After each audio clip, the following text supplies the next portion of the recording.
Are we on? Yes. Oh, okay. All righty.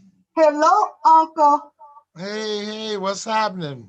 Nothing. Just blessed. Baby girl. All right. I should say Habari Ghani. Imani. All righty. Imani. Imani. Yes, indeed.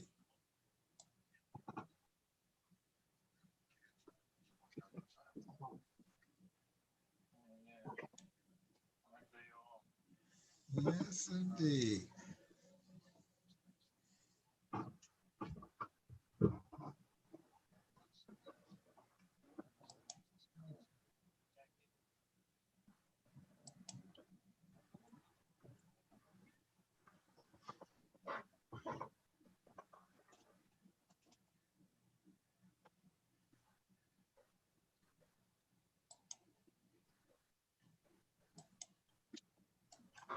All righty.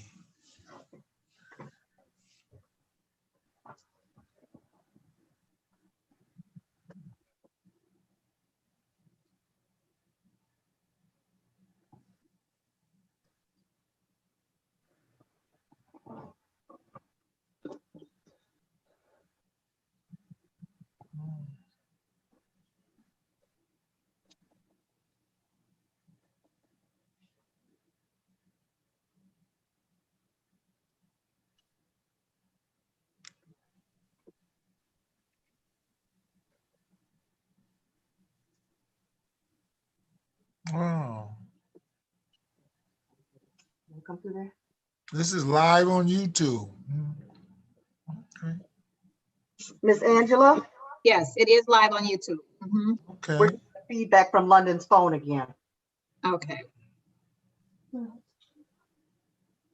So you all can't be in the same room together without muting the computer. Gotcha. Okay. Yeah. So after we do the libation, then I'll You do the you'll mute your you'll mute your computer. I didn't know how it was, okay? Look, I'm sorry. I think you said F8 was yours, and then Right here. press that button. FN and 8. FN and 8. Gotcha. Yep. Function. and then she can show the table, and then once that's done, she'll move into the other room so you don't have feedback on the camera when you unmute it. Well, once I'm done, I'll just take it off my just meeting on my phone. Okay. Then we don't have to worry about that again. Gotcha. Yeah. All right, and just give me just another second and we can do Okay. music down and the presentation.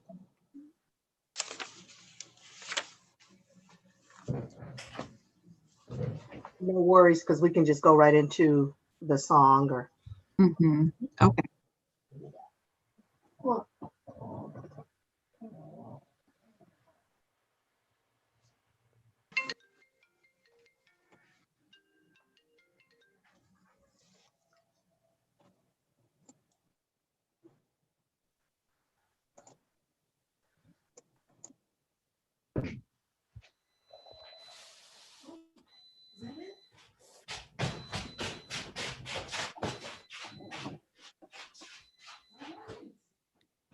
Habari Ghani.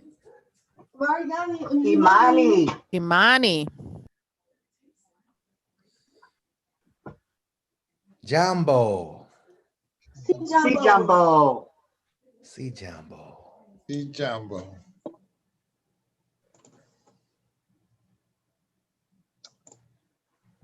All right, well, Habari Ghani, everyone.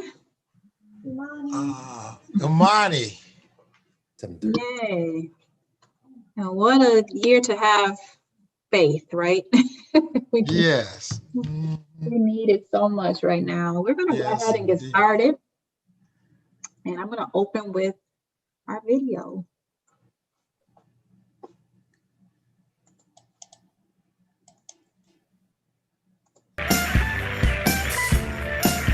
The Black community has shaped the American character and experience. Now Black history has a new place in downtown Grand Rapids. Visit the Grand Rapids African American Museum and Archives on Monroe Center, 1 block southeast of Rosa Parks Circle.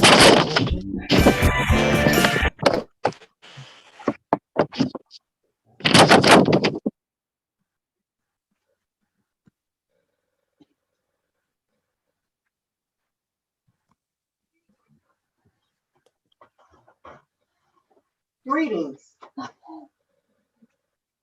Greetings, hotel. In our African custom, 1 second, Sister Cena. I'm so sorry. I apologize. I think we had some technical difficulties with the video. So I'm going to run that back once more. And then someone, Sister Bayer, if you can just let me know if we can see it this time, that would be greatly appreciated.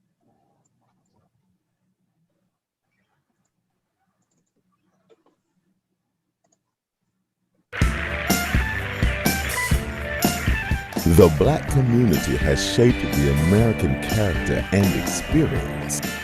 Now Black history has a new place in downtown Grand Rapids. Visit the Grand Rapids African American Museum and Archives on Monroe Center, 1 block southeast of Rosa Parks Circle.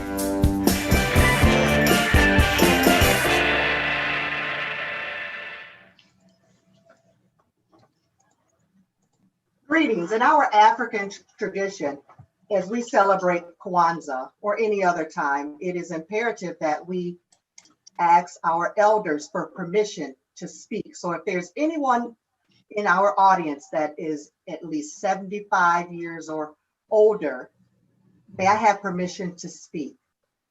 Yes, you have permission. Thank Go you. for it. Thank All you, right. Baba. Thank Yes, you. indeed.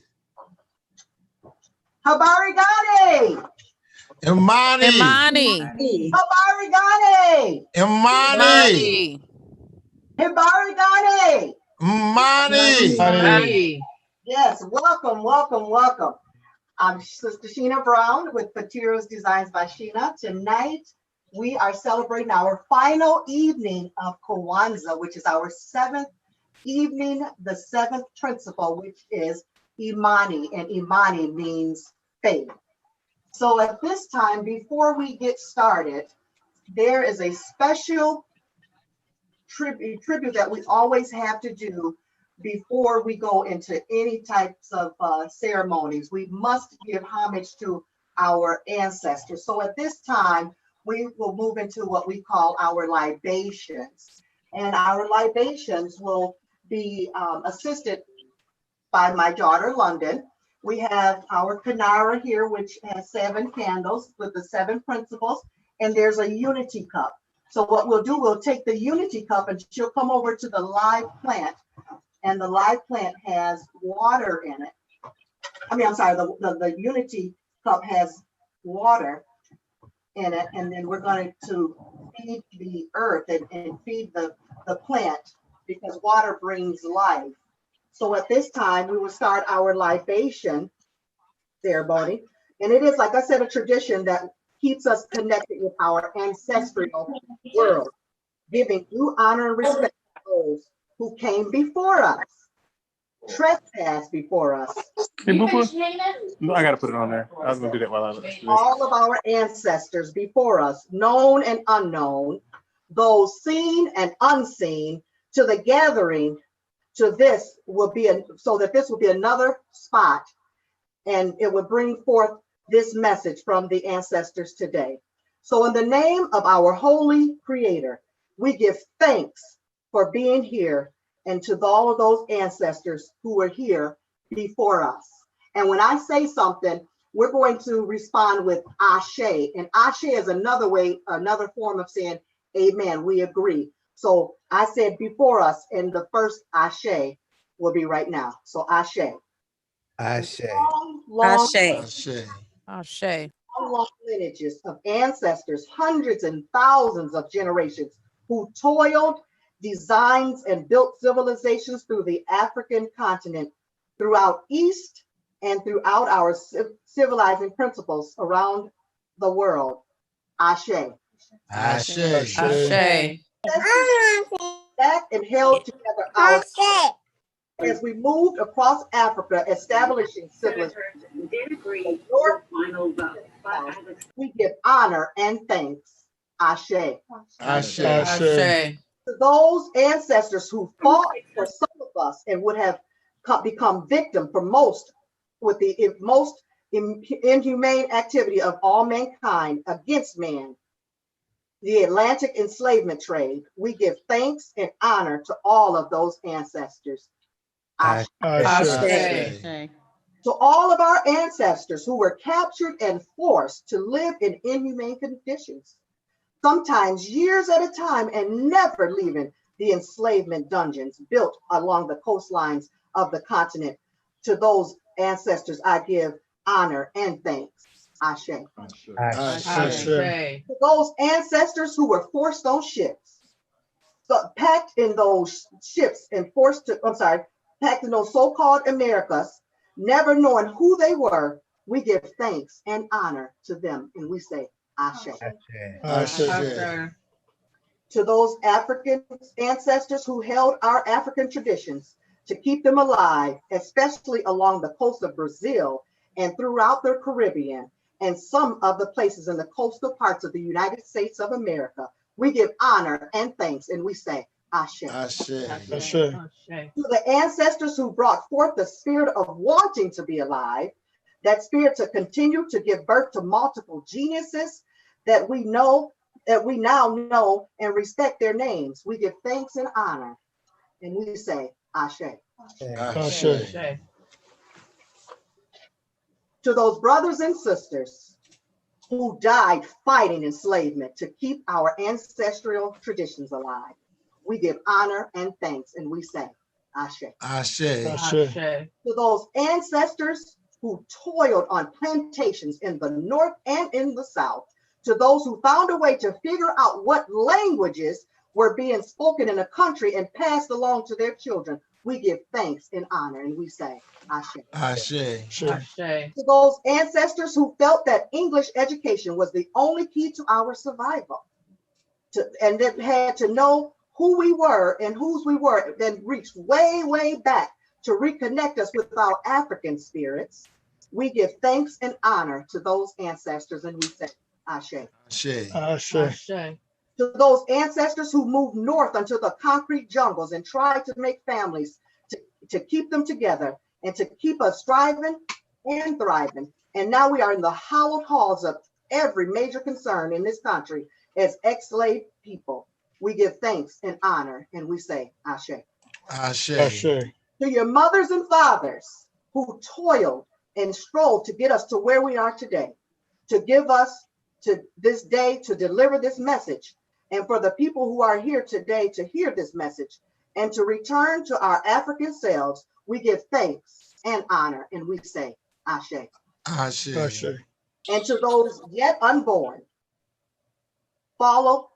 that will follow by us, we pray that they will set out on a firm foundation and build new institutions that are aimed for reestablishing our African selves and moving forth in this world to the next 25 generations.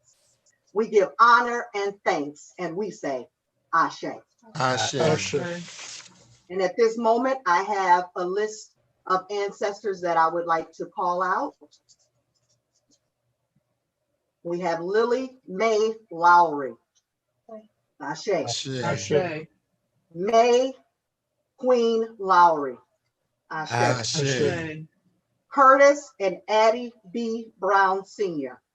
Ashe. Dr. Africa.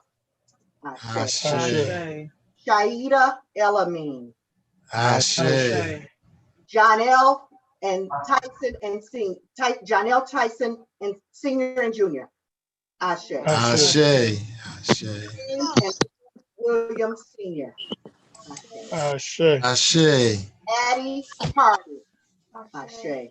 Ashe. Taylor. Ashe. Ashe. Harriet Tubman. Ashe. Ashe. Charlie James Ballard, Senior. Ashe. Ashe. Ruby Hickman. Ashe. Alma Lowry. Ashe. Annie A. Lowry. Ashe. Diane Ballard, Ashe. Dr. Savy, Ashe. Addie Renee Sister Barnes, Ashe. Garvey, Ashe. Sandra Bland, Ashe. Paul Hawkins, Ashe. Evangelist Jacqueline Flowers, Ashe. Sojourner Truth, Ashe. George Floyd, Ashe. Dr. Martin Luther King Jr., Ashe. Suella Bond, Ashe. Libertha Partee, Ashe. Charles Turner, Ashe. Willie Earl Clarence L.C. Tyson, Ashe. Frederick Douglass, Ashe. Dr. Cress Wilson, Ashe. Ricky Elam, Ashe. Taylor and Robert Lowry Sr., Ashe. Roy Thrower, Ashe. James and Catherine Taylor. Ashe. And if you all have anybody in your hearts that you know that are your ancestors, we give thanks and honor to them as well. And we say, Ashe. Ashe. All of those. Nope, okay. And to all of those ancestors, known and unknown, who are here with us today, we honor you and we love you and we give thanks to the Almighty for your presence. Ashe. Ashe. Ashe. Ashe. Amen.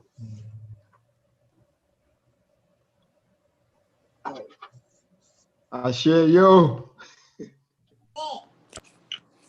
At this time,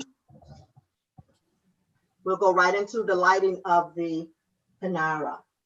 As I told you earlier, there are 7 candles that represent our 7 principles. Okay, so we're going to light the candles. I am going to tell you the words and the names in Swahili, and then I'm going to give you their meaning because each candle has a name and a definition and a meaning behind each principle. Okay, our first principle. So you have 7 candles, one candle in the center, 3 red candles over to the right of the black candle, and three green candles over to the left of the black candle. So at this time, what we're going to do is we will light the Kanara.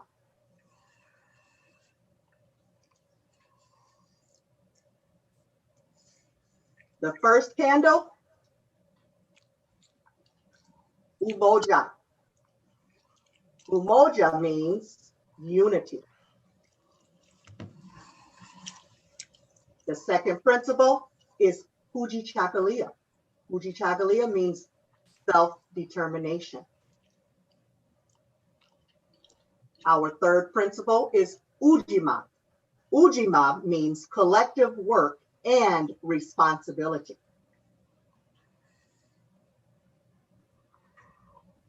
Our fourth principle is named Ujama. Ujama means cooperative economics.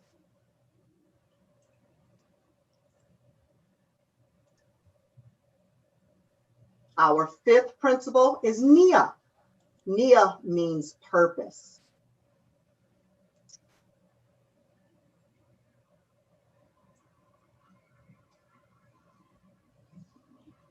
Our sixth principle is Kuumba. Kuumba means creativity. And our final principle of the evening is Imani. Imani means faith.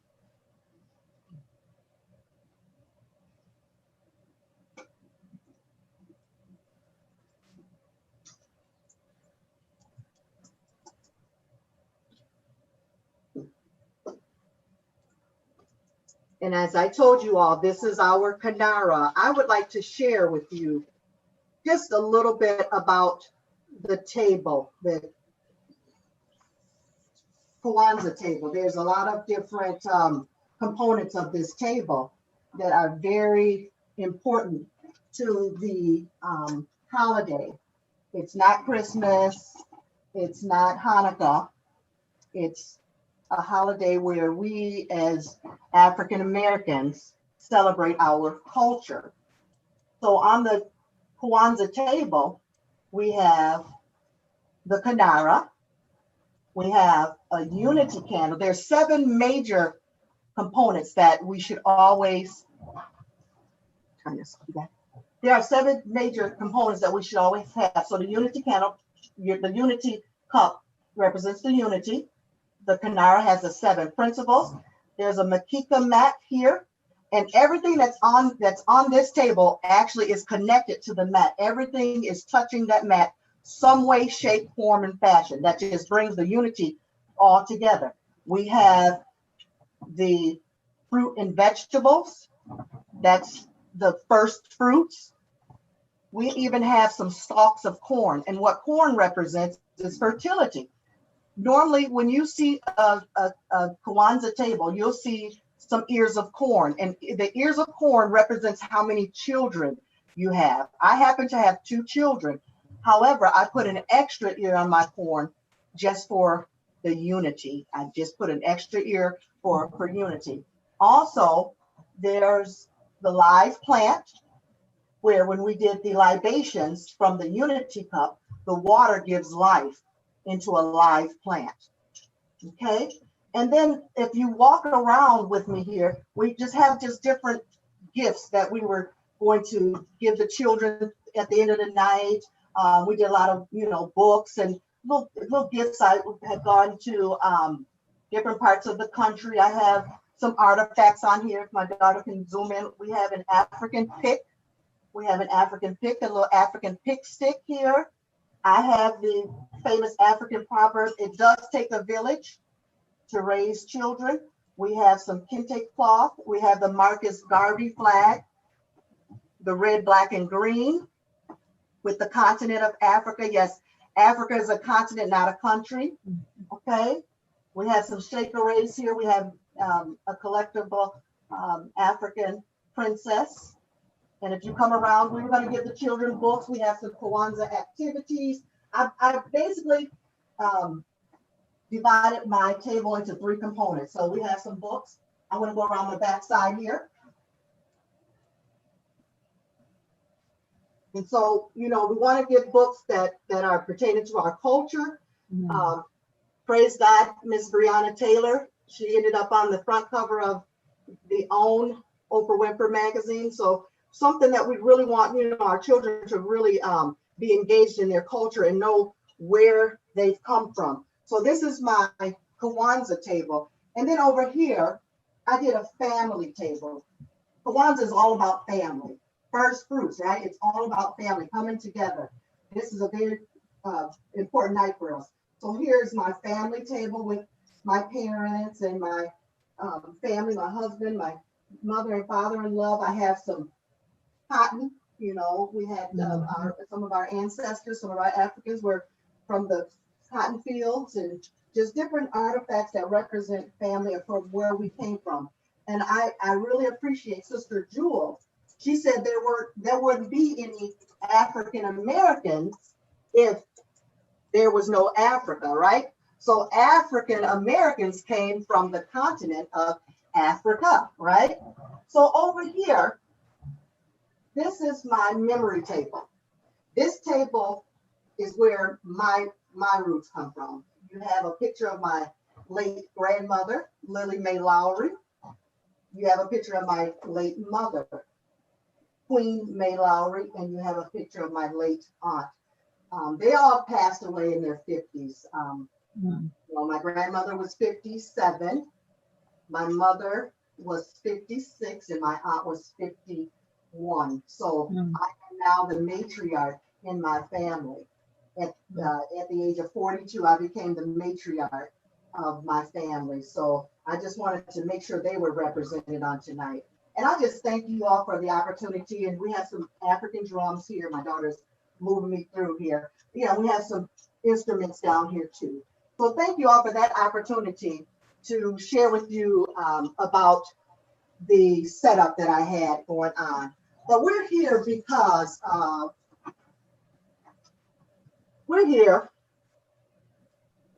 of Imani, right? Mhm. Imani means faith.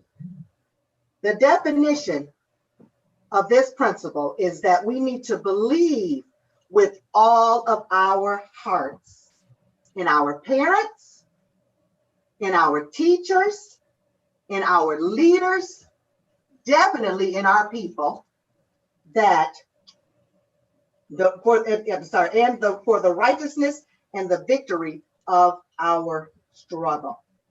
We have to believe in our struggle. And at this time, I turn you back into the hands of Mr. Angela.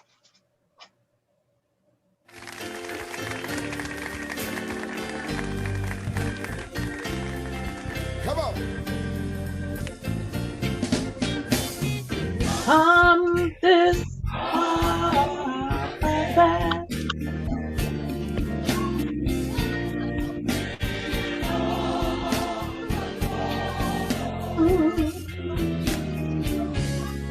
Trusting so far.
We come this far by faith. The seventh principle of Kwanzaa is Imani, which means faith. You can't see it, but you can walk in it. You can't feel it, but believe and pray that God will bless you with an extra measure of it, and he will sustain you in this wicked world we live in. Walk in faith, my brothers and sisters. Every ounce of energy in your body, walk in faith and know that God has given that to you to walk in. In the book of Galatians 5:22, There are 9 fruit of the Spirit, and faith just so happens to be the 7th fruit. And that's also the 7th principle of Kwanzaa. Kwanzaa means first fruits, right? Because in due season, brothers and sisters, you will reap a harvest if you keep the faith and faint not. It's not the time to quit. This is not the time to let go. This is not the time to get complacent. This is not the time to throw in your towel, nor is it at the time to walk away from whatever God has promised and destined for you. But it is the time to activate your faith. We must have faith in our people. We must have faith in our communities. We must have faith in our very being, because without faith, it is impossible to please God. And faith without works is dead. I believe when our elders and ancestors sang that song, we've come this far by faith, they didn't even know how they were going to do it. They didn't know how they were going to make it through it. But it was their faith in God that kept them together. Their faith kept them at times when they wanted to give up. Their faith kept them together when times got so difficult and they didn't even want to fight anymore. And you may be at that point in your time. Keep the faith. Don't give up. We are the strongest beings on this earth. We're extremely creative. We're all about community. We are all geniuses, and we should always find ourselves lifting each other up and not tearing each other down, because iron sharpens iron. And yes, we are our brothers and sisters keepers. We have to go back to the foundation, my brothers and sisters, believing in the good of our people, hoping for the best of our people. And we must work and struggle relentlessly to make both a reality, because there is strength in your struggle. We are resilient beings. I know it's like this coronavirus has taken precedence over everything we're going on right now, but I come to serve you notice today that God is bigger than this virus. I'm sending my condolences to family and friends. I'm sending my condolences to my brothers and sisters that are out there watching me right now. I know it's hard. I know it's hard. I know it's a challenge. I know, and I send my condolences your way. I've lost about 50 people myself. But guess what? It's not the time to give up our faith. We got to keep it moving, my brothers and sisters. And I wanted to tell you this too. If this tiny virus can do so much damage, imagine what a mustard seed sized faith can do. We must keep the faith in God through times, the good times, the bad times, and the ugly times. He will pull us through. Don't give up. The amazing thing about the amount of faith that is required for us is you can hardly see a mustard seed, right? Both prayer and faith are twins. You can't see them because they're invisible, but they make the largest impact in our lives.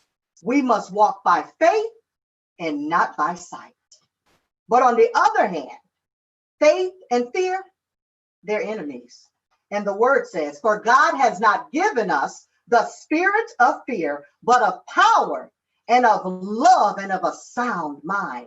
So what are you saying, Sister Sheena? Some of you have had to bury family members unexpectedly this year alone. And we're all suffering from those losses and traumas. Lord knows we are, but we don't have to stay there. And I don't care how hard it's been for you. Keep the faith. Pick up your head. Comb your hair. Brush your teeth. Take a bath or a shower. Put on some clothes. Go fix yourself a meal. And get you some water or something to drink. Because this coronavirus or anything else unbearable that we have had to endure is not bigger than our God. We must stop walking around here with our heads down and feeling the 4D. Despondent, decompensated, depressed, and defeated. This is not the time, like I said, to throw in a towel. Keep the faith. I don't care what the doctors say. Keep the faith. Don't give up. I don't care what the lawyers have told you. Keep the faith. Keep believing that your loved one is on their way home. I don't care what the mortgage company just told you. They can't foreclose on a good and faithful servant. Stop losing sleep about it. Go to bed at night. Keep the faith. I don't care what the banks have said about you not qualifying for that loan. What God has for you, it's for you. Don't give up. Keep the faith. I know. It's like whatever, Sashina. But I tell you one thing, if you know and believe it, God will bring you through, because our strength is on the front line. Our strength and our ambition, that's what keeps us on the front line. We are, like I said, the most resilient people on this planet. We can get knocked down. We'll be down for a second, then we'll get right on back up, because strength is in our DNA. Some of us have been knocked so far down that we felt like it was over. We didn't even have no more fight in us. But we heard that voices from some voices from our ancestors. Get up, son. Get up, daughter. You can make it. Don't you stay down there too long. We've come this far by faith, leaning on the Lord, trusting in his holy word, and he's never failed us yet. In Isaiah 40:31, it says, but they that wait upon the Lord shall renew their strength. They shall mount up as wings as eagles. They shall run and not be weary. They shall walk and not faint. Your faith will take you where God can take you. You got to soar. You got to soar like you are on the edge of the cliff. You got to soar. You have to soar. I don't care. And I've had, believe you me, I've had my share of ups. It was only my faith that got me through this. I've had my share of ups and downs, but guess what? I kept my faith. I kept my faith. The challenges that I've had to face in my short life is far more than any one of you probably have ever had to endure, ever in a lifetime. First of all, I'm the eldest of 5 children. And I can remember just like it was yesterday at the tender. No, we're watching this. 3rd grade, 9 years old. If you have children or grandchildren, just look at them. If you have somebody that's 9, 8, 7, 6, and 4, look at your child and just imagine if they can endure and go through what I'm getting ready to tell you about my experience at the tender age of 9. Okay? Just when she was 9 years old. I had my first faith conversation with God when I should have been playing with balls, Presenting. been outside playing with my friends. But no, I'm in the house making adult decisions.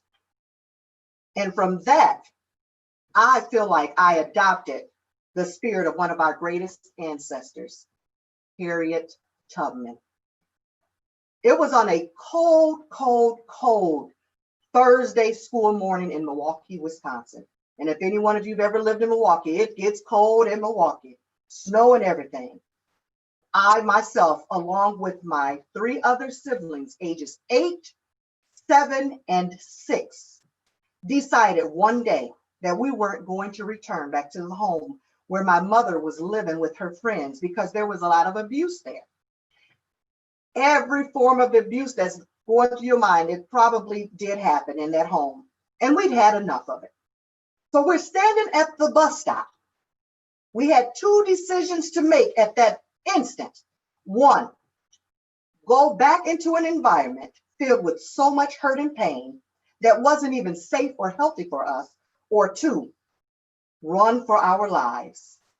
At that point, I was in survival mode instantly. So being 9, 8, 7, and 6 years old, I thought back in my baby mind, if we get caught by the police, we're going back. If somebody get hit by a car, we're going back. Or if our plans fail, we're going back. And that moment when I saw that school bus approaching that bus stop, I looked up to the Lord. I said, Lord, I'm 9. If you get me out of this situation, I promise you, Lord, I will serve you until the day I die. Instantly, I made all of us link up. We would just hold hands. Don't you let my hand go. We all held hands. 9, 8, 7, 6. 3rd grade, 2nd grade, 1st grade, kindergarten. Okay? And we ran, and we ran, and we ran, and we hopped over moving trains, and we slid down viaducts, and we hid in the crests of the bridge overpass, because according to Psalm 91, it says, he that dwelleth in the secret place of the Most High God shall abide under the shadow of the Almighty. And we did those as if our lives depended on it. We didn't even know where Grandma's house was, or even how to get there. But at that very moment, I believe the prayer that I had prayed to God was heard. We can't see where the roads lead, but God promises there's something better ahead. We just have to have faith and trust him, y'all. The Lord blessed us to make it safely to Grandma's house. And that's what faith is. According to the late Dr. Martin Luther King Jr., he said, faith is taking the first step, even when you don't see the whole staircase. Once we made it safely to Grandma's house, I told her that we had to call the police so we can go back and pick up my baby sister named Kwanzaa. We had to leave her behind only because she wasn't even old enough to go to school yet. She was only 4 years old at the time. And ironically, her name is Kwanzaa, right? Which means first fruits. And aren't we celebrating Kwanzaa today? How divine is this? My baby sister's name is Kwanzaa. So my faith journey, like I said, began at a very, very short age, early age of 9. And before I really knew what faith meant, that's because I watched my praying, tongue talking, hand clapping, foot stomping, Bible toting, church going grandma's faith. And I believe God was the only one to be able to see me through too. I researched that number 9 on the web and in the Bible. And 9 means it's a symbol of completeness of God, and also a symbol of finality. It means that God has completed his creation and all of his promises. On this Christmas morning, I couldn't help it to reflect back on my 9-year-old experience, because this Christmas morning, one of my 9-year-old students died unexpectedly just before she was able to open up her first gift from an asthma attack. I called her mother to encourage her because I thought about myself when I was 9. And I just asked her, please, please, please, please, whatever you do, Ms. Gordon, keep the faith. I know you can't see it right now. I know it's hard. I know you've lost sleep. I know you can't eat. I know it's hard, but I promise you, weeping may endure for a night, but joy will come in the morning. I promise you, please keep the faith. With tears welling in her eyes, she said to me, Mrs. Brown, I was the first one to hold her when she was born, and I was the last one to hold her when she took her last breath. And from that very conversation, God blessed her with his supernatural strength, because she had the faith in God, and that the only faith that only God can give us. Sometimes we're tested not to show our weaknesses, my brothers and sisters, but to discover our strength. There's strength in your struggle. There's no hope without a struggle. There's blessings in your obedience, but after the struggle comes your strength. So don't give up, my brothers and sisters. Keep the faith. Faith is not defined by a religious belief. Just pray, have hope, and keep the faith. From the words of Dr. Karenga, our ancestors planted seeds in each one of us a long, long time ago. And we've watered them. Now walk in your faith and watch it grow. Let's make our ancestors proud, brothers and sisters. Let's make them proud. Don't give up on your seed. Don't stop interceding on your seed. We must plead the blood over our seeds. Our ancestors were in a race and now they passed on. It's just like you're racing. You got that first leg, second leg, third leg, fourth leg, and that finish line. Guess what? When they passed on, they passed us the baton. We got to keep running for the generations to come. We have to keep our faith and we must stay in the race, because the race is not given to the swift nor to the strong. It's given to that one that can endure to the end. Don't give up, my brothers and sisters. No need to be fearful. God wants us faithful. Keep the faith. Remember, Kwanzaa 365 is our New Year's resolution. We shouldn't just celebrate Kwanzaa from the December the 26th through January the 1st. No, we need to remember Kwanzaa 365 days a year. So that's our New Year's resolution. And I made my own little thing. I said 2021 is foundational. We got to go back to the foundation. We got to go back to the old landmarks. We got to go back to the teachings of our ancestors, because somewhere we've lost our way. But I believe by faith, we're going to get back on it. We're going to get back on it. Keep the faith. It's not too late. Let's start planting seeds right now. Then still away and get your rest. That's where I'm at right now. There's a season, because I've been working, and I tell you, I'm at 9 years old now. See, it goes back earlier than 9. I've never had a childhood. So my mother had us as stair steppers. She had me, then I couldn't even be a child because she had another child. She just kept having us so fast. So my life started at about 6 years old. So what I'm trying to say is, let's go back to the old landmark when we were babies. Let's be trained. Don't get so high and mighty that you can't listen to your elders. We have to, before I was able to speak tonight, I had to get permission from our elders. That's what we need to do. We need to acknowledge our elders. Our elders will not be here for a long time. Give them their flowers while they still can see and smell them. Let them know how much you appreciate them. Brothers and sisters, I know there's gun violence. I know there's so much going on, but guess what? According to Ecclesiastes 3, there's a season under the heaven for everything. It won't last too much longer. Keep the faith. We got to keep the faith, brothers and sisters. We still have time. We can till that ground right now. We can still till that ground.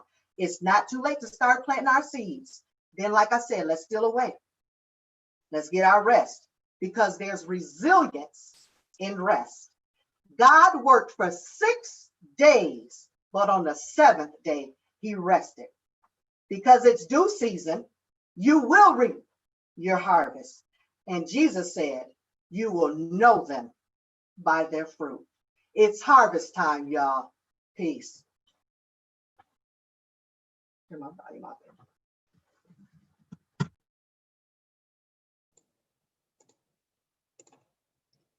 All right, you all can unmute yourselves now and ashe her, ashe our sister, ashe. Ashe, wonderful, wonderful. Ashe, woo. Time, we ready All right, now. Sister Sheena. We're getting ready now. All right. Ashe. All right, Sister Sheena. God gets the glory. Praise God. God gets All righty. Good job, Sister Brown. Good job. All right. Yeah. We on our way now. Y'all gonna have me shout over here. All right now. Yes, indeed. We've come this far by faith. That's right. Beautiful. Leaning on the Lord. Leaning on the Lord. Holy word. He's never Yes, failed me. and never failed me yet. Amen. Amen. Well, we have a couple of videos that we're going to play for you before we invite our guest to talk to us about the Karamu feast that we're all going to partake in this evening. Thank you to Sister Janelle for these videos. One is, well, I'll just let them speak for themselves.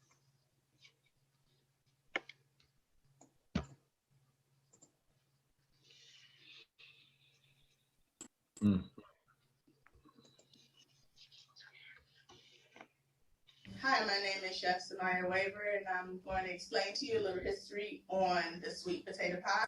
When the slaves were brought to America, they used what was on hand, and it's what we use today in our sweet potato pies, which is why it gives it a sweeter taste. This is actually a sweet potato. It comes from South America. The name of yam was given to the sweet potato by the slaves because it reminded them of the yam from their homeland. So when you see a yam or a sweet potato, they're the same thing. If you see the darker one in flesh, that's actually a yam. It is for the. And we're back with the finished pie and my sous chef, Mo. Hi. I believe it's important to bring our younger generation in the kitchen with us because our culture is ingrained in what we do, how we dress, what we eat, and it goes back generations. The pies, from the names to how we make them, to the herbs and the way the herbs were brought over. And Mo will tell you a little bit about how the herbs and spices were brought over. Slaves back then, when we were all slaves, we smuggled them into America in different ways. We used to smuggle them into ships, we used to braid in their hair, the rice, and other herbs, so they wouldn't find it. And our ancestors did all of that to bring a part of who they were with them. And for me, it's important that we pass it on just to keep our history going. Yeah, and I believe in that too. We must know that our elders should always try to pass it from down to our youth, so our youth can do the same and generations go on. Happy Kwanzaa!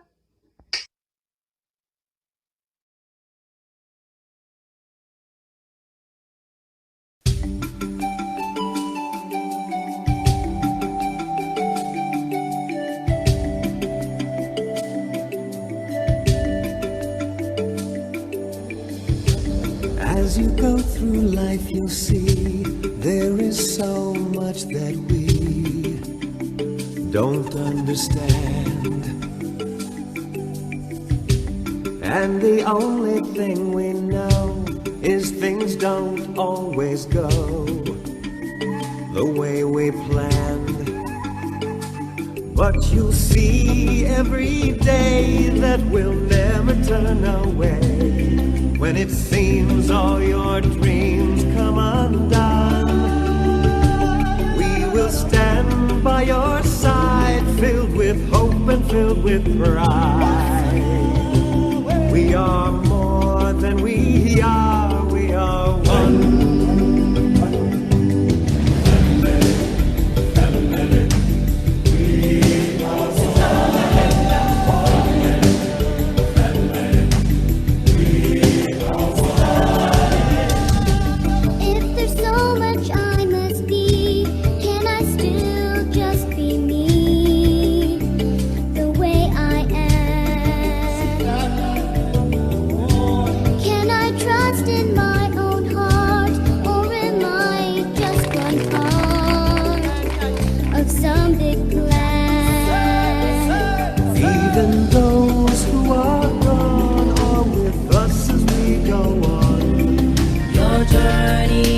Kita ni bebree na emom kakra bi Yes, Ramo say, yen chena ensu obia, especially yen penny for na, omo gugu no muntimi enye juma.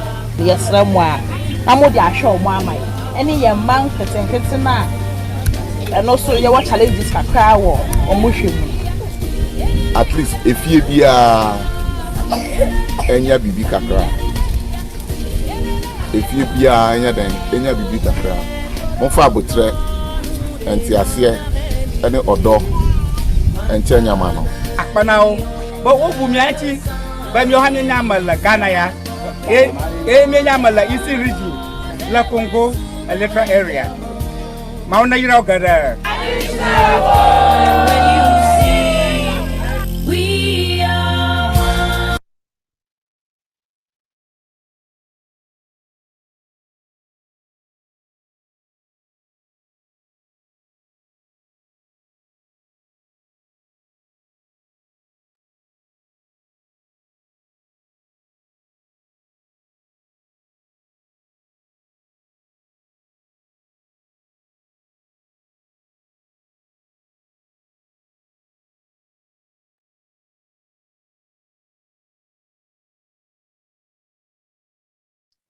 Sorry, I have one more video to play for you. Sheena, that picture in the backdrop on the wall, that's magnificent. That's magnificent. Yes, yes. Magnificent. I was admiring the beauty of the queens pictured therein. Yes. Ah, that's beautiful. Hello, Hello. everyone. This is Kelly for You Roots Agri. Home of organic animal production. I do pure organic sheep, cattle, and goat raising. I'm going to take you through how important the organic production is. Some 100 years ago, our parents feed purely organic. So you and I know some of them live to be 80 and even 100 plus. But today we are full of chemical additives in raising and even growing our food that we eat. I'm going to encourage you to be more of organic in whatever you do. This is what we do and this is what we eat. Myself and my family are healthy because of how organic the food we eat are. Now you see these fowls? There you see them. These are cassava chips, plantain chips, yam chips, and then some herbs.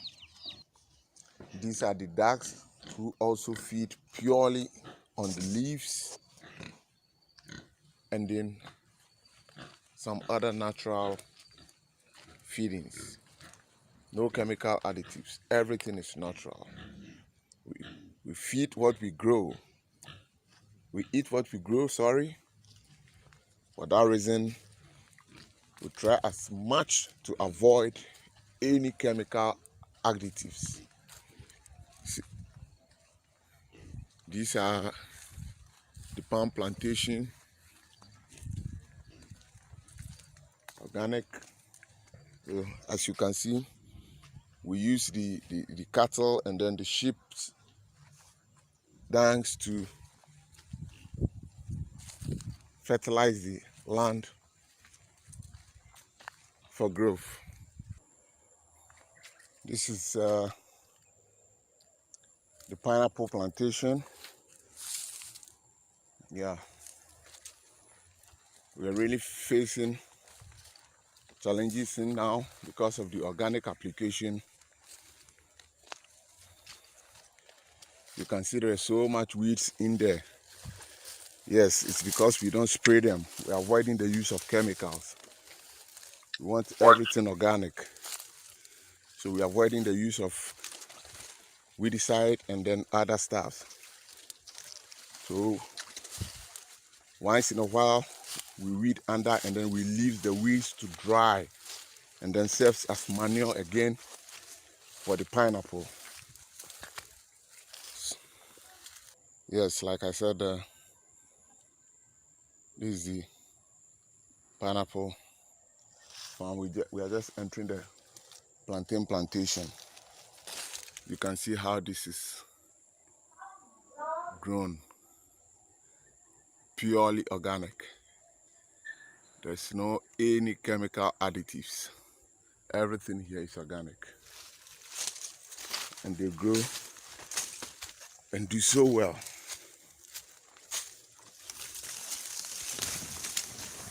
I'm much concerned about the organic because this is what myself and my family feed on.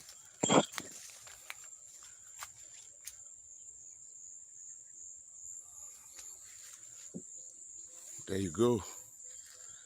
Let me walk you through the cassava farm. Yes, this part of the pineapple is shooting already. You see how lovely it is? Natural, organic. Yes, this is the cassava.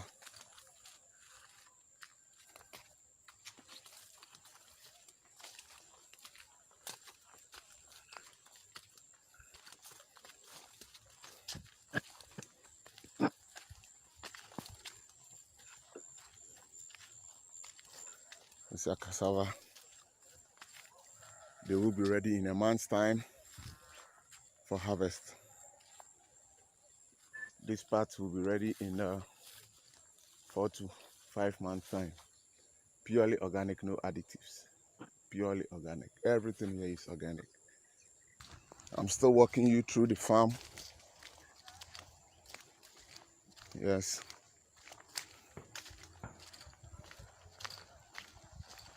See if I can get to the cattle. Yeah. These are the cattle. Yes, these are the cattle. They're also raised on natural feeding. No any artificial additives, no any artificial feeding. It's natural, everything is organic.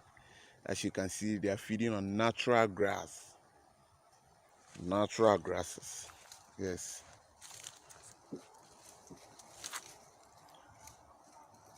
In a nutshell, as the founder and then the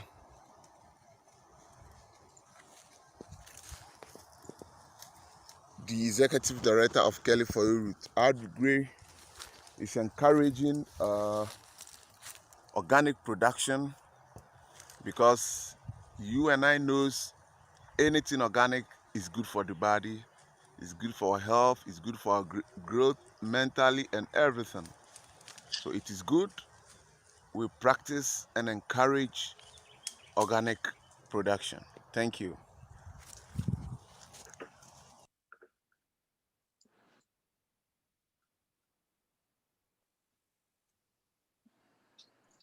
All right. We're going to ask, I'm going to ask Sister Janelle to just quickly unmute herself to just give us a brief overview and a call to action about those last few videos we just watched. And then she's going to introduce our next speaker. As you know, we're entering, this is the last day of Kwanzaa celebration. And tonight, as we've shared with you all week long, is the Harambe Fest and feast, and what does that mean? And so, Sister Janelle, you can go ahead and unmute yourself now. I'll turn the floor over to you.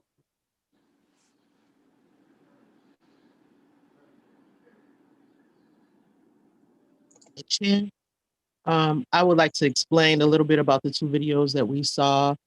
We were looking at West Africa, Ghana. They are farming naturally there without any chemicals, any pesticides, and it is so important to us. Can you hear us? Can you hear me? Yes. Hello? See your mic moving, but we can't hear you. I can hear her. I want to make sure you're not muted. I can hear her. I can hear her. I cannot. What we were looking at is the landscape of West Africa. Well, I don't have the complete backstory on both of those videos to share, so hopefully we can get Janelle here. She'll be able to share that with us. But I'll go ahead and ask Dr. Tynes. So. Okay. Yeah, I started hearing Janelle towards the end. I think she adjusted her mic, and I see. Okay. Sorry. Hello, can you hear me? Hello. Yeah, we can hear you, Janelle. What we were looking at is the landscaping of West Africa. And Kelly, for you, we're going to push the notion of how important organically. At this time, I'm going to turn it over to Dr. Tynes. He's from Benton Harbor. He's a resident physician at Benton Harbor Health Center. He's a reverend at Keep It Real Ministries. He's a physician and associate professor of internal medicine at He's a physician associate professor of internal medicine and pediatrics. He's co-founder of Reach Out to You. He's worked and studied with Dr. Ben in 1987 in Egypt. He's also a student of Dr. Asa Hilliard, Ivan Van Sturdema, and Dr. Henry Clark. He's the medical director of the Save the Leg program. And at this time, I would like to turn it over to Dr. Tynes. Okay, thank you. Hopefully everyone can hear me easily. Right, I'm a clinical associate professor of internal medicine pediatrics at Wayne State. Originally from Harlem, New York, moved to Detroit. And from Detroit, after I finished residency in internal medicine pediatrics and being chief administrative doctor over the other chief residents at the Detroit Medical Center and chief resident over the Harper Hospital, I went to do my missionary work over in Detroit to the Benton Harbor. I'm still affiliated with Detroit, that I run the Save the Leg program, which has prevented over 300 amputations in the city of Benton Harbor. But we've done more than over thousands each year down in Detroit. My partner is Dr. Maher Elder. And then I'm also the founder of the Reach Out to Youth for the Future Doctors of Tomorrow program with Dr. Carolyn King, who lives there in Grand Rapids. And she's a child and adult psychiatrist working with Pine Rest out there, and also in private practice. I've studied with Dr. Ben for some years, and in 1987, we took a group over into Kemet, which is, as you know, is Egypt, and I worked with him over there. And then also I worked with him in Harlem, New York, with him and Professor Georgie Simmons up on 125th Street in New York. And then my counselor, my advisor was Dr. Asa Hilliard, who's an ancestor now, who set up my study curriculum with Dr. Ivan Van Sturdema in Rutgers, New Jersey, and Dr. John Henry Clark at Hunter's College up in New York. And then also in New York was Dr. Ben. During the time, Ivan Van Sturdema, those three, well, actually all of them now are ancestors. So I was asked today to talk about what you led into in terms of feeding. I'm going to keep it real. I'm the pastor of Keep It Real Ministry. We're a revelation-based face-to-face ministry. We start with 10,000 BC, work our way up. You know, Michael Tynes, he goes 30,000 BC, works his way up. And I think we're going to have to address this whole issue of organic. Okay. I think we need to get rid of organic and say natural. Black people every day, organic don't mean anything but a higher price when you go to the supermarket. Organic is the same thing that all we had to use prior to the industrial age, when they started using chemicals to be able to try to enhance and use pesticides that way. I think for our people to have a better response, that we're saying it's all natural. And that makes more sense. Then they know it's not GMO or laced with these other chemicals that way, then that's going to be important. Yeah, so we're saying it's all natural. And and all it is just recycling. When we think about recycling, we use everything that we have and we put it back into the ground. In other words, the animals, we feed them from the earth, and vegetables and whatever that gets processed, broken down, and the energy in it is placed into the processed foods, which are put back into the soil, which replenishes the soil, nourishes it, and then we take the food from that grows well. And the all natural is that we grow enough. And what you have to tell Black people is that sometimes you have to grow a lot so that you have enough for nature and also insects that can also kind of attack some of the food because you're not using chemicals. You can try to use natural plants in combination to try to prevent them from being attacked by the plants. But you have to know that some people, older people, when they go to buy greens, they're used to buying greens that may not have any holes in them. So when you're doing all natural, you may find those spots where if you didn't pick them, caterpillar off, you may have that spot, but they're still good. There's no chemicals added to that. What you're basically doing is taking sunlight.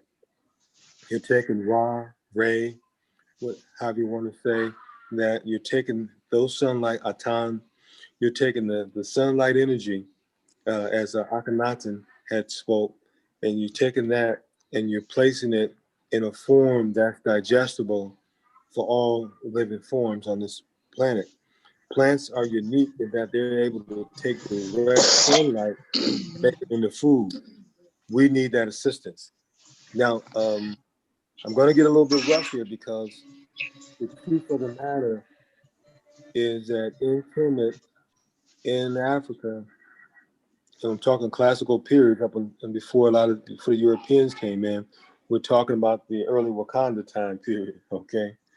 The main staple, the main food that the body was designed to take in were vegetables, okay? The main food that the body was designed to take in is vegetables. Lions, cheetahs, predatory animals, barracudas in the water, sharks, they have short digestive systems when you're eating meat because you want to get the meat in and get it out so that the bacteria and those don't ferment, process, and bump you off and kill you, the food that you've eaten. When you take in vegetables, fruit and vegetables, takes in nuts and grains, that means that you have a longer intestine that's folding to take time for that food to go through and absorb, okay? So the Kemetic diet is the one I know best that I'm going to speak on. Is right? I said predators are your animals that eat other animals. We back in those times relied more on why Kemet was such a power. So the name is Ta Meri Kamit, or Tamari Kemet, and what that means is Ta in the Medu Neter, or the sacred writing or sacred speaking or divine speech, means land. So Ta Mari. Mari is a root word that means beloved. It also means, to kiss, to lick. If you're going to take it into the Wolof, which is, those are derivatives which made up the Medu Neter, or the classical language of Kemet. There are different groups coming in and help to form that in the land what we consider Ta Seti. And Ta again means land, Seti means the bow. So King Seti, or the Pharaoh Seti, was the Pharaoh of the bow. So in Ta Seti, land of the bow, we get these languages there. And so we get these elements that we see that the people focus more on what came out of the soil. And Kemet was a power and drew other nations because of its ability to grow food, and especially grain, especially corn, especially wheat, especially flour, because during famines of hard time, you can come and buy that and transport it. The transport another animal, sheep, or goat through a desert going back to your homeland wouldn't work, not enough water that way. So vegetables and grains was wealth. Let me say that again to you. Vegetables and grains were the wealth, was the power more so of Egypt. So, and so food that can come from the ground, that can be preserved, that can be put up in a shelf, was the wealth of Africa. Europeans, and those are called Persians that today we call Arabs. Now let me go there. Arabs are stealing the name from the African because the Arabian Peninsula is an extension of Africa. But the Europeans, after they, during the World War II, took away not only our land of Arabia, but they also took away the fact that Egypt or Kemet was North Africa. So they took North Africa and then said that it was thousands of miles away, someplace in the middle. Arabia is not the Middle East. Egypt is not the Middle East. And those no good suckers, yep, I said that. I would want to say the BAST word, have want to change the name of Kemet or Egypt to the United Arab Republic. They don't even know their history because they were not Arabs. They're predominantly, the African was the Arab. And that they were the Persians that came in over there. And they came like Europeans. Their mindset was not on the food, but on the gold, on the rocks. So what happened is that when Mansa Musa became a Muslim and went to make his Hajj to Mecca, those people that you see in the Arab stores today and how they treat you, whether those same individuals had the same mindsets back there when they saw the gold wealth of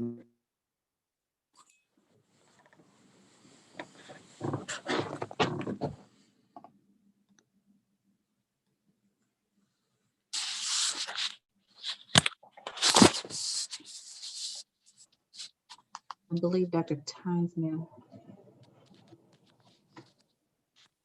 careful, but you will still die. But food is you have to stay alive. So once they worked in the fields together, you see, let me say that again. So once they worked collectively together to make sure that everyone had food, they would come together for a feast. The first fruits, that feast, they would come together and celebrate as we're celebrating now. Now the word Harambe, that word we find in Kenya, and that word comes meaning pull together, to work together, pull together, but it also for the African was taken further. You see, initially you had the Indians from India over there in Africa, as you have today, and then they would the Swahili is a combination of African, Hindi. It's a combination of words. It was words that were used to initially as a language of slave trade. I'll say it is painful to say, but it was a language used of slave trade. Now we take it and make it better. So what was used for evil can be used for good. And so the language was to pull together when you were working the fields on this, well, not the field, but the railroad tracks. They use the railroad tracks to say pull together when they needed to move hard work. The Africans, when they took it into the community, it was to pull together, but it can also pull together to pull from the ancestors. It can be pulled together as a community to fight the oppressors who were trying to kidnap the people at that time. So Harambe became a pulling together, not just pulling together on a work project, but pulling together as a people and a culture.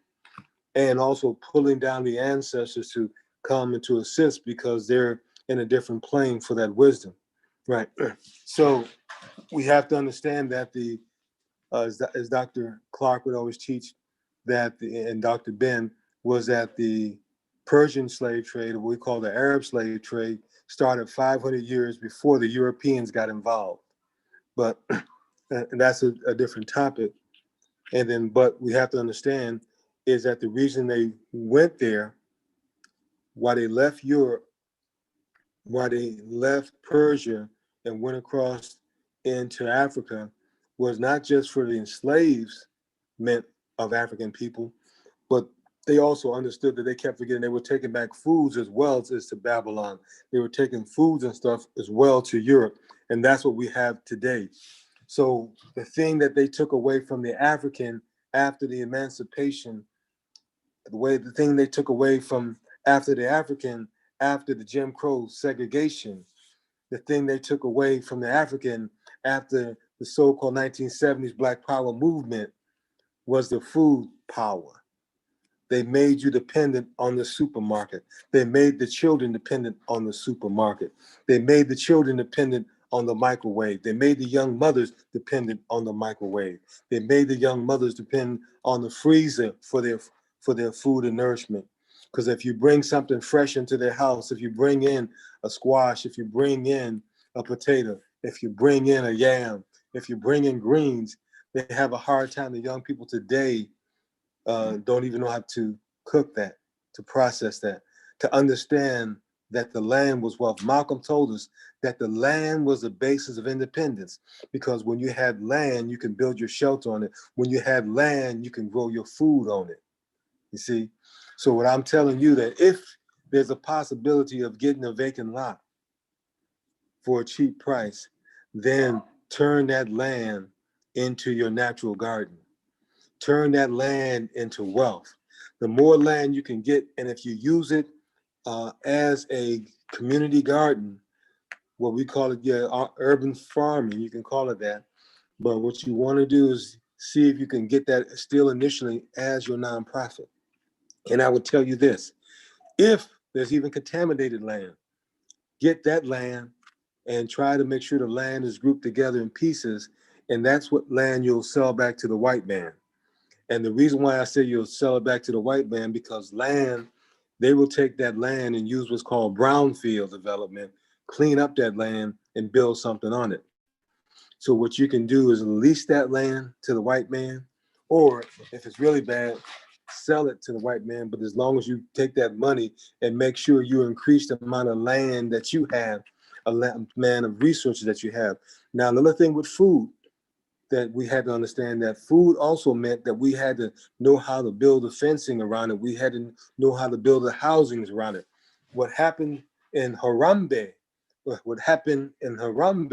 when the people pulled together down south, Mississippi, Arkansas, Alabama, North Carolina, Florida, when they Harambe, no white person will build you a house. It took the black men to come together, and they built every house that a black person was living out throughout the South. Listen to that. Every black man had to know not only just how to work the land, but also work the land to make sure they can provide shelter for their family. And black men got together. Some knew electrical, some knew plumbing, some knew carpentry, some knew masonry. That is Harambe. They pulled together. But collectively, they knew to work for the food, because they knew that the winter would come and you would store up. So you got black-eyed peas. Why you got black-eyed peas? Because black-eyed peas was easy to store up. And if you had enough black-eyed peas stored up, you were going to have you a good new year. I'll say that again. When you have black-eyed peas, they're easy to store up, they're easy to keep.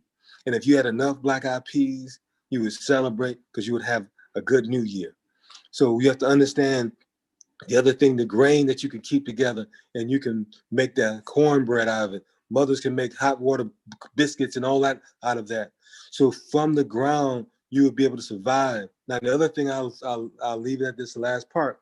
Now we'll get in. Now in Kemet, in Egypt,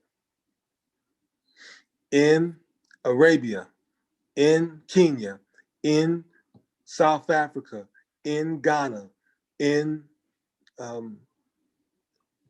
Uganda, in those African countries, during the classical time, it was known that the hog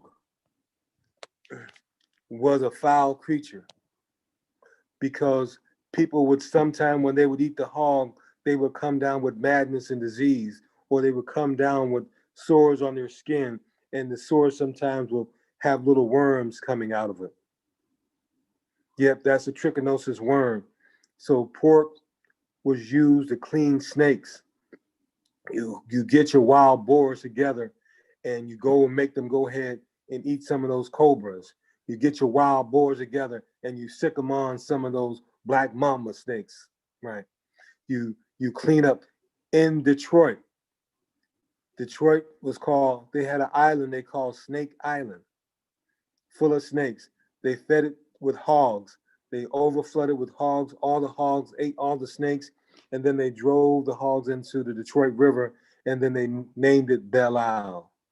So you're looking at, so that's what that hog was used. Those who study the gospel will find that in the gospel, it says that the hogs were so low down that the Christ allowed them to go into the hogs, the demons.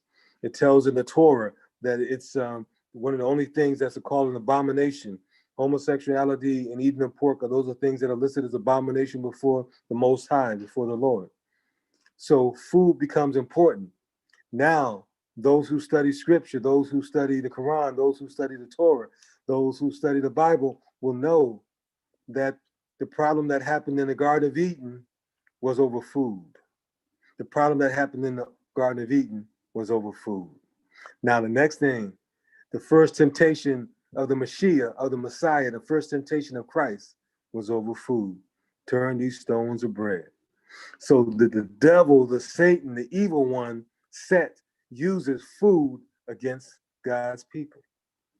The reason why you have 88% of illness, 88% of illness in the human population, but especially in the African American population, the African population, is over bad food, eating the wrong food. Meat is inflammatory.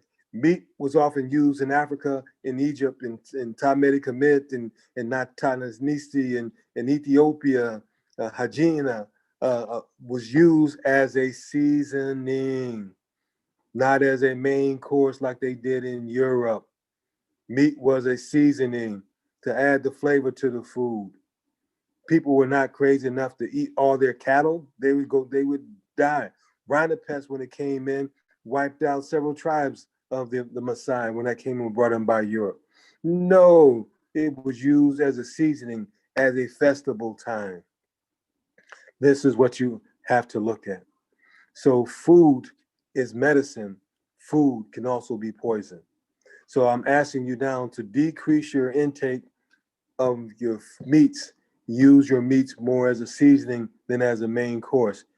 Make sure, I'm going to ask you to avoid swine, to avoid pork as much as you can, because that's a poison that causes one, and pork has to be salted down to make the worms inside the meat go to sleep.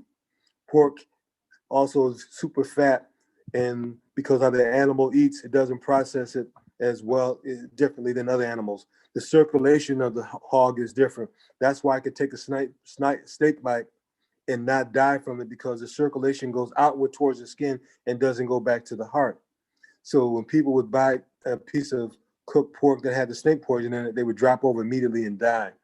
So you have that with pork.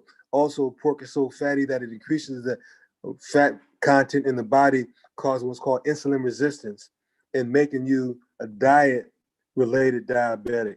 Not that your pancreas has failed you, but your increased insulin resistance because of the high fat content. So the people, one of the first treatments is actually to remove, there you go, insulin resistant. The first treatment is to remove fat from their diet. It automatically lowers their glycemic index, how much insulin they'll need, how much sugar pills they'll need. It also would also drop their blood pressure in terms of how much blood pressure you need, because the sugar and the salt and the fat are coming from that pork. So leave that fat cat alone, okay? Only when it's economically necessary. Now, to explain the eating of pork in terms of food, because I'm gonna try to wrap this up soon, is this, that the African, first of all, they were African. They called themselves prisoners of war. They never called themselves slaves. Every time they wrote prisoners of war, the white slave owners would write down slave. And that's why they wrote the song to remind you, before I be a slave, I'll be buried in my grave. So we were not the descendants of slaves, of enslaved Africans. And those who try to get reparations, when you look at reparations, you have to use a word similar to this one, is DOES. descendants of enslaved Africans, descendants of enslaved Africans. That means somebody who new just came over here from Africa is not an African American like you. Somebody who came from South Africa who's white, a white South African who comes to America. Yeah, right. Descendants of enslaved Africans, D-O-E-A or D-O-E-S-A, to make it plain for some people. Descendants of enslaved Africans. And those people coming in, and that's what the argument is about. What happens when the Indian who was in Uganda, was born in Uganda, comes to America and now claiming to be an African American to get benefits? But the descendants of enslaved Africans, no one has that history but you. Those individuals, for nutrition wise, they took the scraps, they took this worst animal, and it was allowed to use as a means of survival. They took these pieces to get additional protein to do through the whole winter. So we took what was considered abomination and we made it into delicacies. But here's the science behind that. Here's the God behind that. God knew that Satan and these people were trying to eliminate his children. And God knew that they would work them from can't see in the morning to can't see at night. God knew that they would work them before the sun rose until the sun was set, that they would work. That would be called heat exhaustion. You need a high fat content to try to keep your food energy supply up to do that. They weren't fed well, but pork was such a fatty food that did the job. They knew that because they worked in the sun and did not have bathroom breaks or water breaks, they didn't get water most of the times. They would have heat stroke where they would be dehydrated, but the salt in the pork held onto the water in the body and prevented the heat stroke and the heat exhaustion with the fatty foods. So that kept the African alive when the Native American, well, first the European would die because they were indentured Europeans first before they were the Africans, and the Native people would die, which was what we call the Indians, but the Native people in America was actually African, and then the African was here first, and the Fossa people is the oldest living African or living human being on this planet on the North American continent. Those were Africans, and they later interbred with the Utes that came over from the Alaskan, the Bering Straits coming into the America, and those mix, and you get what you have today. There's no European who is a Native American. Most of them paid $5 to the Dial Commission to be added to the registry once the Native people were getting kicked out of Florida and North Carolina and sent over to Oklahoma, because the American Indian that you want to say, you're always proud to say you're Cherokee and you're Wichita and Chickasaw, all this stuff. The American Indian was one of the #1 slave catchers for the white man. The American Indians fought with the Confederate Army to continue slavery. And after the North lost, they were supposed to turn their slaves free, according to Lincoln, and they refused. And because they refused, they sent Andrew Jackson into those slaves held states by the Indians because they lost the war. Therefore, they lost their land and they lost the slaves and made them and the slaves that wanted to go with them go all the way to Oklahoma. So Indians would get paid $25 to capture you. That's why you just didn't run away all the time, because you had to worry not just about the white man and the what they call the slave patrol, what we call police now, but you had to worry about the Native American patrol trying to make $25 off you. So now and then that also leads me a little bit to the thing. It was, you had 16 Africans that landed over on the northeast coast of North America who taught the poor prison whites, the ex-cons, how to survive off the land and build houses because some of them were engineers, and the agreement was for them to go back to Africa because they were on their way to England for the holiday, and that's what their butts get going to England when they should have kept their butts in Africa. But they wind up landing here, and that was your first indentured servants. And they taught them how to grow food. They taught them how to build houses. And then that prevented them from having to kill the Indian and eat the Indian. That's right. The European and America, their food source was cannibalism, trying to kill an Indian and eat it. There was also something called the dodo bird that wasn't afraid of anybody, and they were easily killed and wiped out and became extinct because the Europeans had no skills. They came out of prison. They were illiterate and ignorant. Okay, so therefore, food becomes a weapon. Food becomes a medicine. And so as I wrap this up, so meat is inflammatory. We try to avoid the meats. And then if you're going to eat the meats, then you try to do, lamb that's working out there, running and playing, stuff like that. And that's that cooped up. That we're going to do, if you're going to do beef, you're trying to do beef that's out there working, that they're out there, that's working out there and being natural, not cooped up, not up in a fence. Now, we have to be careful about the chicken, because if the chicken is not out there wild range, those who are kept in cages and stuff like that develop mental illnesses, mental disease, and now it's looking at those hormones may go into people and maybe making us we're crazy and stuff like that. So we have to watch out looking for the chicken. We want the chicken also to be natural and kind of fed natural. I missed that comment the brother wanted me to ask. So the chicken, we want the chicken to be grain fed and not GMO fed or organically fed. We don't really want that church's chicken where the chicken a leg is about the size of your forearm. No, that's a genetically engineered chicken. You don't want that. You want the chicken to be natural. You want your meat to be natural. Now the brother was showing a goat. Now women, you got to be careful with goat milk. Goat milk binds folic acid and make you folic acid deficient and make you anemic, and it can make it a severe problem if you're pregnant with a baby. And then also, if you try to give it to a baby, it can make your baby blood count drop real low.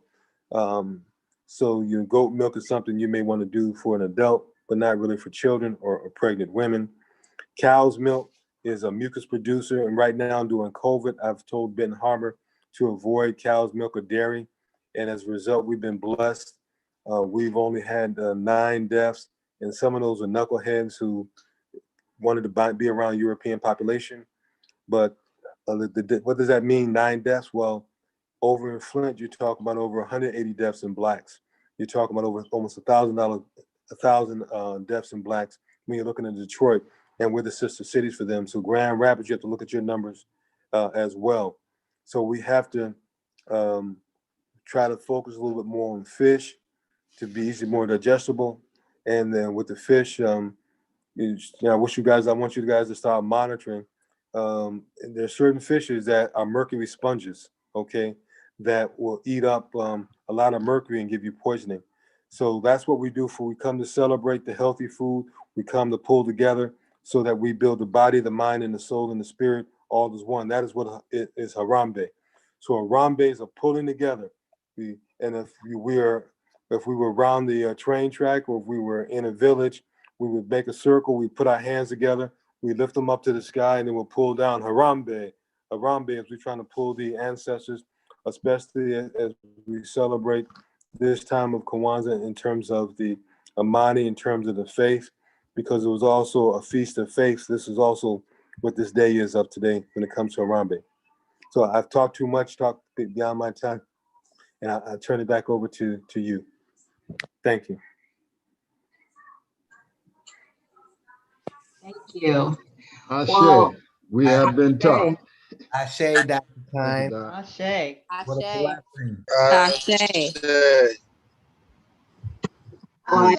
blessing. I think that's a great segue into our Harambes and ending tonight's celebration. So, Dr. Tynes, do you want to lead that for us? Everybody can unmute themselves so they can be heard. All right. Ready when you are. Yeah. I wasn't, so I'm gonna do something a little bit different on Harambe.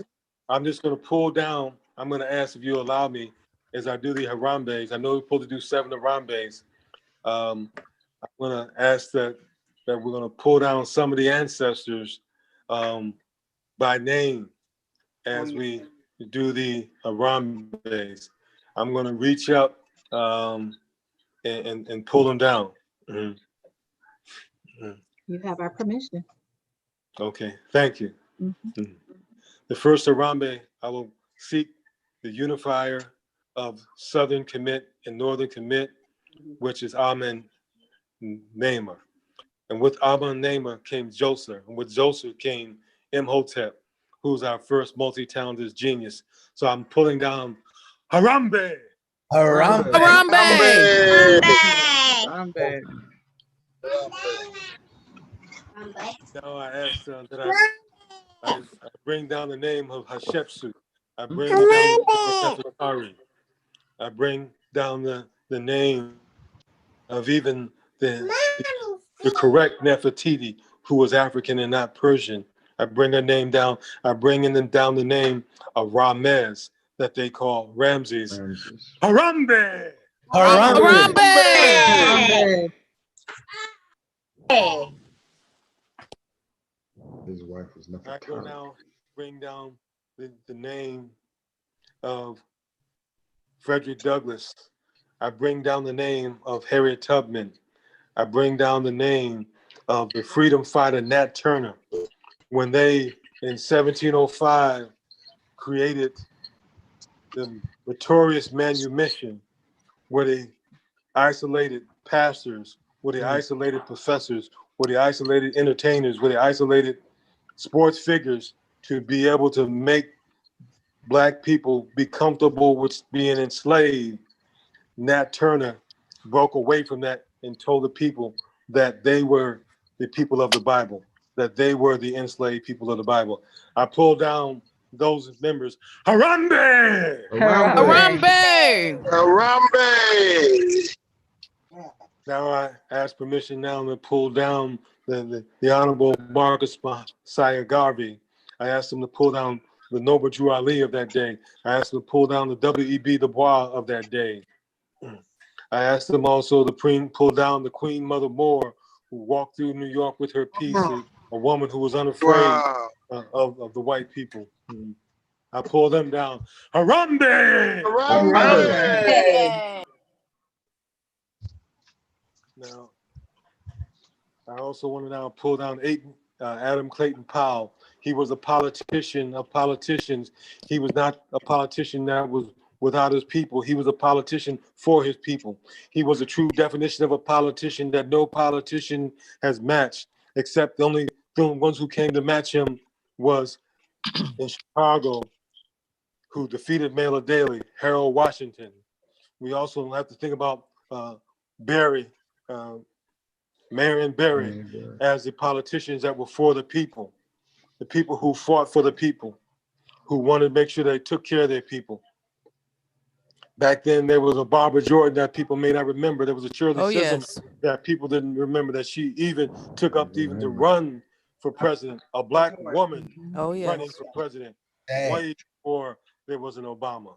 There was a Black woman on the shield. So I pulled down Harambe! Harambe. Pull down the Sit down. support to pull. Sit down on your butt. Who helped to give us the Tupac Shakur. I asked to pull down the Angela Davis of the day back then. I also asked to be pulled down the wife of Cleavage that day. I also want to pull down Fred Hampton from that day. I want to pull down the Bobby Seals of that day.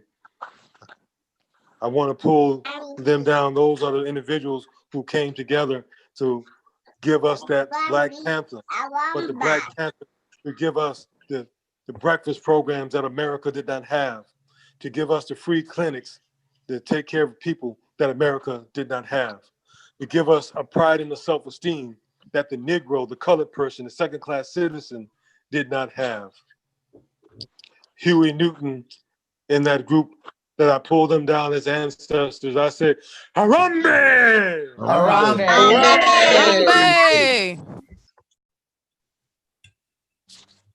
Now I come to the time where we pull and recognize Sister Rosa Parks, not for sitting down, but getting around in the South, working for the NAACP, being a fact finder gatherer to go and set up these protesters that was there. They only wanted to tell you that she sat down, but she was up on her feet, getting around, helping out the NAACP. So I want you to, we're going to call her into it. We're going to also call Brother Martin Luther King in there, but we're going to call Martin Luther King Sr. in there. We're also going to call his mother in there, who was also murdered and attacked.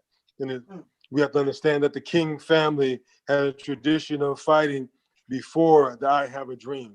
They were not having a dream. They were actually executing the plan. So we have to do the King family. But you cannot say the name of Martin Luther King Jr. without saying the name of Malcolm X. You cannot say the name of Martin Luther King Jr. without saying Halaj Malik Shabazz, AKA Malcolm X, because it would be sacrilegious, because those two complemented and made each other. Because we know that John F. Kennedy was said when he didn't want to go with King, they said, if you don't go with King, people are gonna go with Malcolm. So those were the two that was on the scale doing Mayat to bring a balance to the white man. That look, if you don't go this way, you're gonna have to go that way. So I will bring those individuals down as I call down Harambe. Harambe. Number 7, the final and last Harambe. Can I ask everyone to unmute their microphone? Can I ask everyone to turn on their camera? Can I ever ask everyone, final Harambe, join us in community. Let us see you. Dr. Tynes. Anna Taylor, Eric Gardner.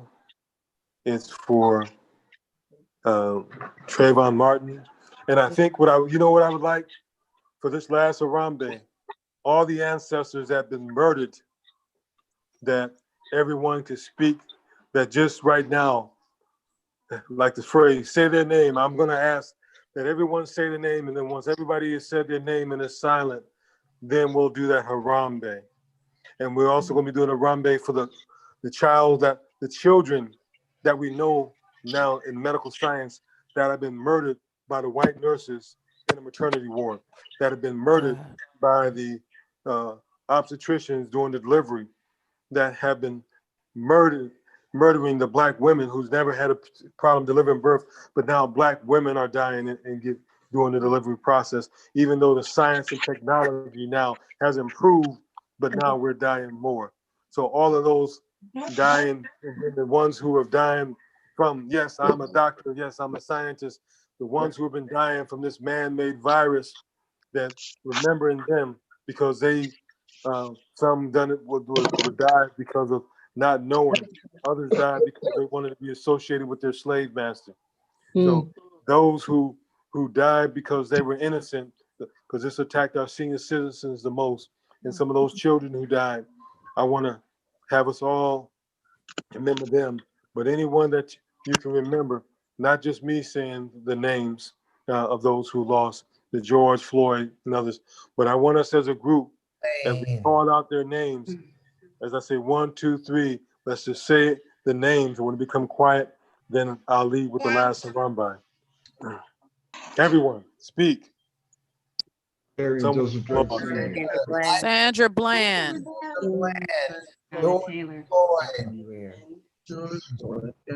Tamir Rice. Trayvon Martin. Trayvon Martin. Auntie Marie. I am my mama. No. Auntie Marie.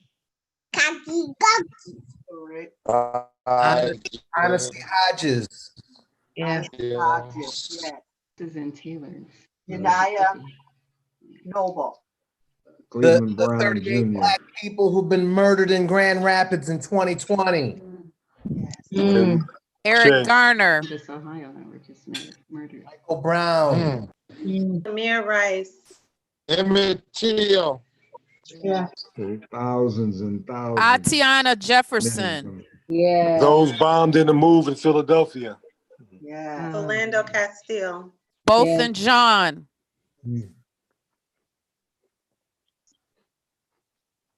Andre Hill. Deborah Roper. Alton Sterling. Yes, yes. Sarah Roper. Sandra Bland. Jeff Hawkins.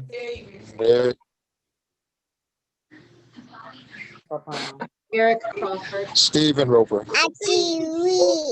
That's Roper. John Crawford. Elijah Cummings.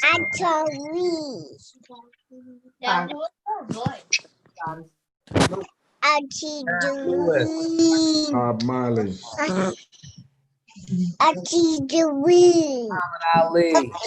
George Washington.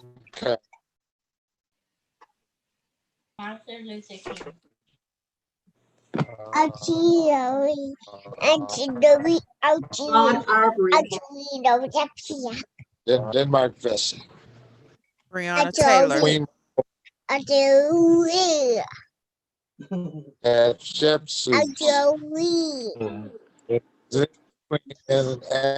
And then Zinga. Okay. Hi. Yeah. Yeah, it is. And all those names we didn't know. Yeah, exactly. In Kemet, it teaches that when you speak a person's name, you remember them and make them live again.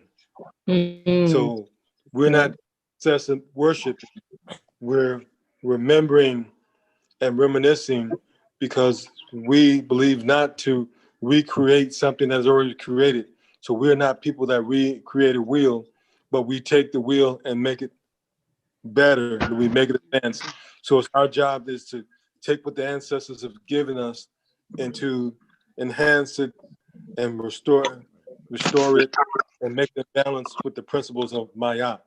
So what we've done is we brought this to our consciousness so that we never forget what we went through, what we're going through, and what our children are going to be going through if we don't prepare them and teach them and make a better way and let them know that they're at war, that so that they understand that they're at war, so they take the necessary precautions. And that's why we teach them the wrong that was done and don't hide the wrong that was done, and let them know that the wrong was done because of their greatness. Let them know the wrong was done because of their inherent and genetic nobility. Let them know the wrong that was done because they were kissed by the sun, that God loved them so much and gave them the melanin that permeates through their body, that only that they are the masters and the queens of and the kings of, that no one else can have. And because of this, that this is why they have to prepare, because they know that they're a God-chosen people, because God made them look like the universe, as the Dogon teaches, that we are the stardust. And therefore, when you look up in the sky at night, the beautiful black night, even the white stars can't take away from it. So this is why we say, we pull down and say, Hashem! And we say, Harambe!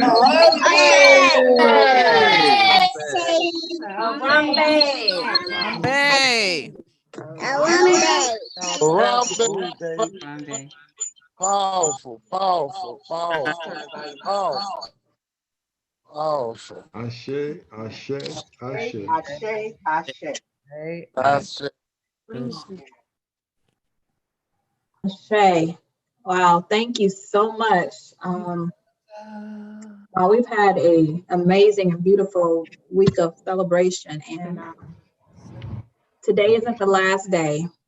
We encourage and ask you to celebrate, to practice these principles every single day. And that is the mission of the Grand Rapids 365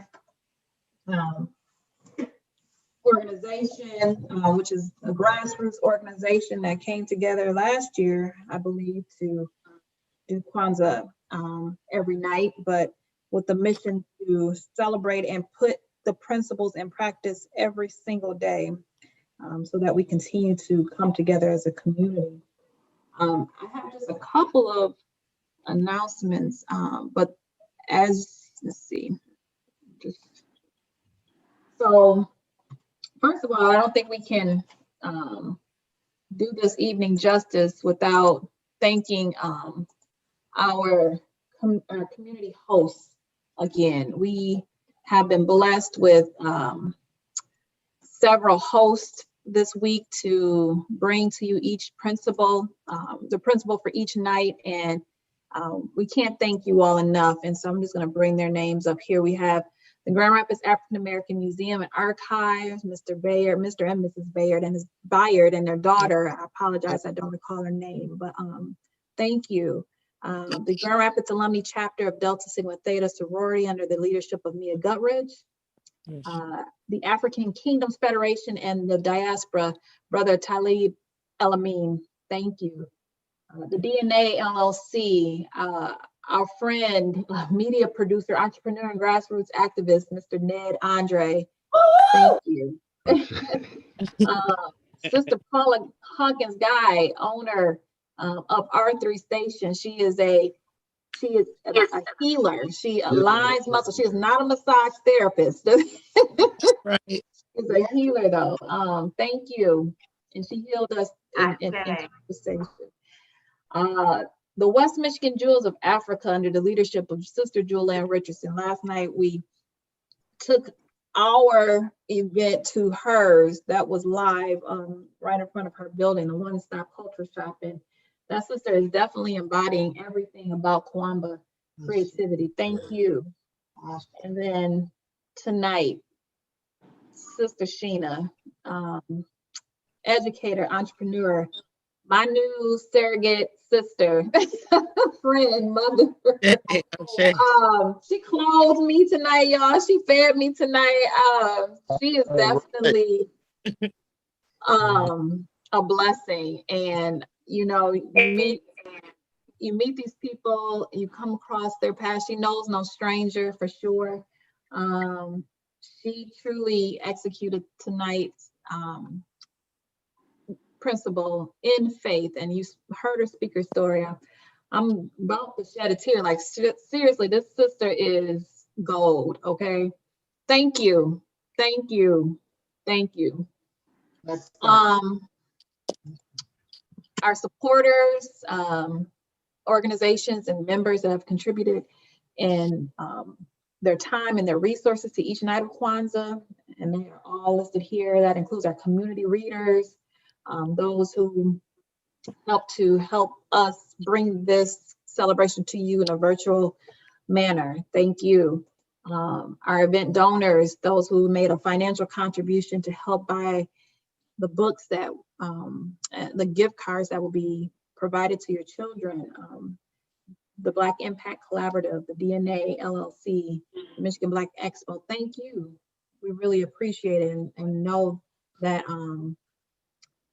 each child will be able to read about their culture through your gift. So those books will be provided by We Are Lit. I'm sorry. We Are Lit, who is going to be providing those books, is Black owned.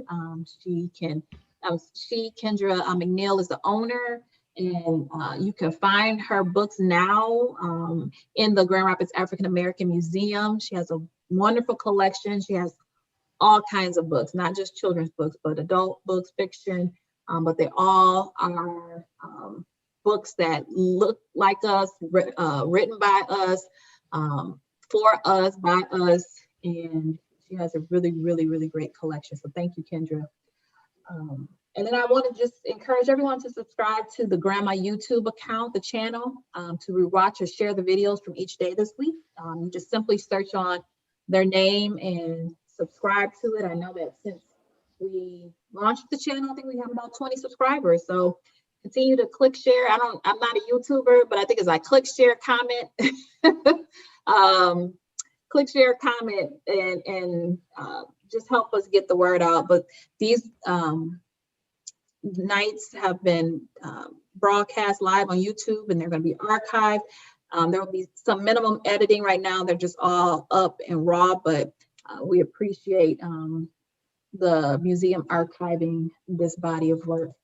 And then tonight, we've shared with you all week long that we will be having the Karamu Feast virtually. So usually we will come together and we would have this feast together and we would give gifts to the children, but we can't do that right now. And so we have asked for you to prepare your meal. So we're gonna allow you a little bit of time, if you haven't already, to prepare your plates. Let's return back in about 15 minutes to enjoy our meals together. I know that Brother Ned wants to have a small dialogue And then we're gonna watch whoever's online. If you choose to leave, certainly feel free to do so. But we're gonna watch the newly released Disney movie Soul together. But I have said enough. I do want to open up the floor really quickly to our other committee members to express their thanks and appreciation for your attendance and those who are involved to make this all happen. Thank you.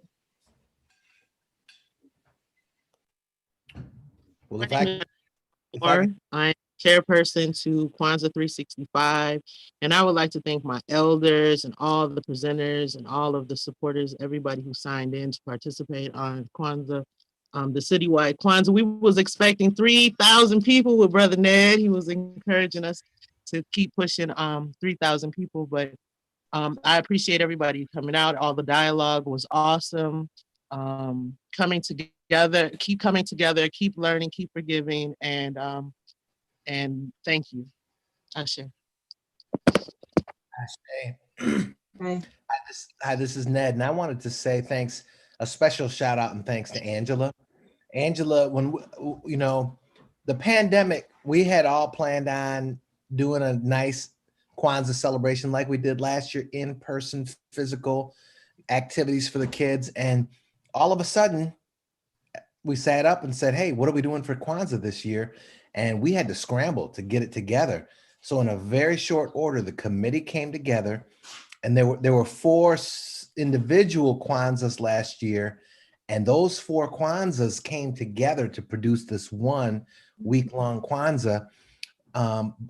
So a special shout out though to Angela, because Angela had the technical savvy to really, if you witness what we've done this week, we produced our own television show. Grand Rapids, Michigan, a Kwanzaa TV show every night from 6 to 7:30. It's not Columbo. It's not NBC News. It's not whatever you know, the old MTV raps. It was Kwanzaa. Quality. It was incredible. We can get our 3,000 because I'm gonna be using probably all these presentations, just information that we can use in our classes and everything. So it may get 3,000 hits, you know, by next Kwanzaa. That's, that's the beauty of technology and taping and all of that, you know. So we in good shape. 3,000. Let's make that a goal. Let's get 3,000 hits by the end of by next Kwanzaa. Yes, sir. Angela, you are our new producer to Kwanzaa. I see. You just Kwanzaa 365. That just means 10 hits a day if we talk about 365 days, you know.